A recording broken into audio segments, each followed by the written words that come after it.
فرح؟ بله مامان. وای دخترم تو کجایی؟ فرح بارون شدت گرفته، برو لباسا رو جمع کن دختر. مامان من تا 2 دقیقه دیگه جمعش میکنم. فرح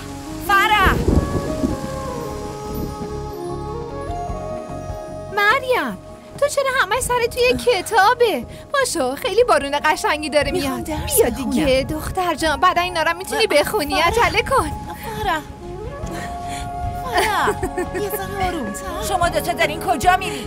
مریم دخترم ریز میشی یا دارین چی کار میکنین دخترا؟ به خدا مریض میشی.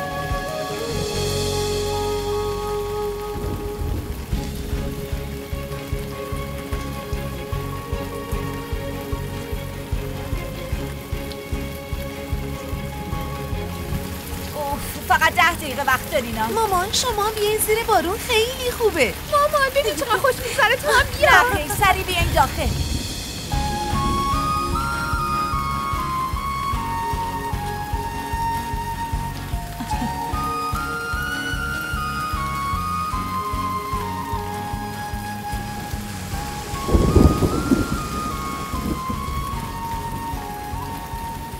تو به اینا یه چیزی بگو، خیلی وقته که زیر بارون رفتن.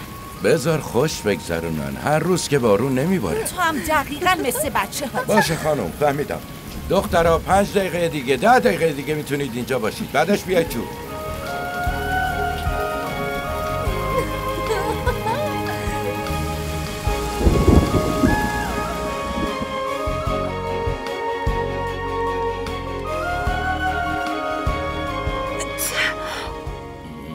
بالاخره خودتو مریض کردی. شما اینو خیلی لوس بار آوردین. منم زیر بارون رفتم اما ببینید هیچیم نشده. دختر تو با این فرق داری؟ آره دیگه بدنم مقاومه، اما این لوس و بچه ننست. بابا نه خیر، به خواهرت اینجوری نگو. حالا این مامانت کجا مونده؟ خانم اون دمنوشو وردا بیار، چقدر میخوای دیر کنی؟ اومدم بابا اومدم. خب نمیخوام. زود بخور. بیا تا داغه بخور. نه من دمنوش نمیخوام بابا. چرا دمنوش دخترم نمیخوام مگه چشه؟ بدنت گرم میشه. من اصلا اینو دوست ندارم. دوست داشتن و نداشتن نداری، باید بخوری تا خوب شی. بابا فکر نمیخوام. کن داروی خب بخوریش دیگه. بابا وای دختر. بیا دخترم آفرین. بگیرش دخترم آفرین.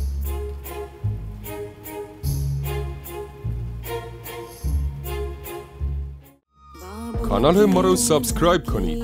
حمایت شما به ما روحیه میده.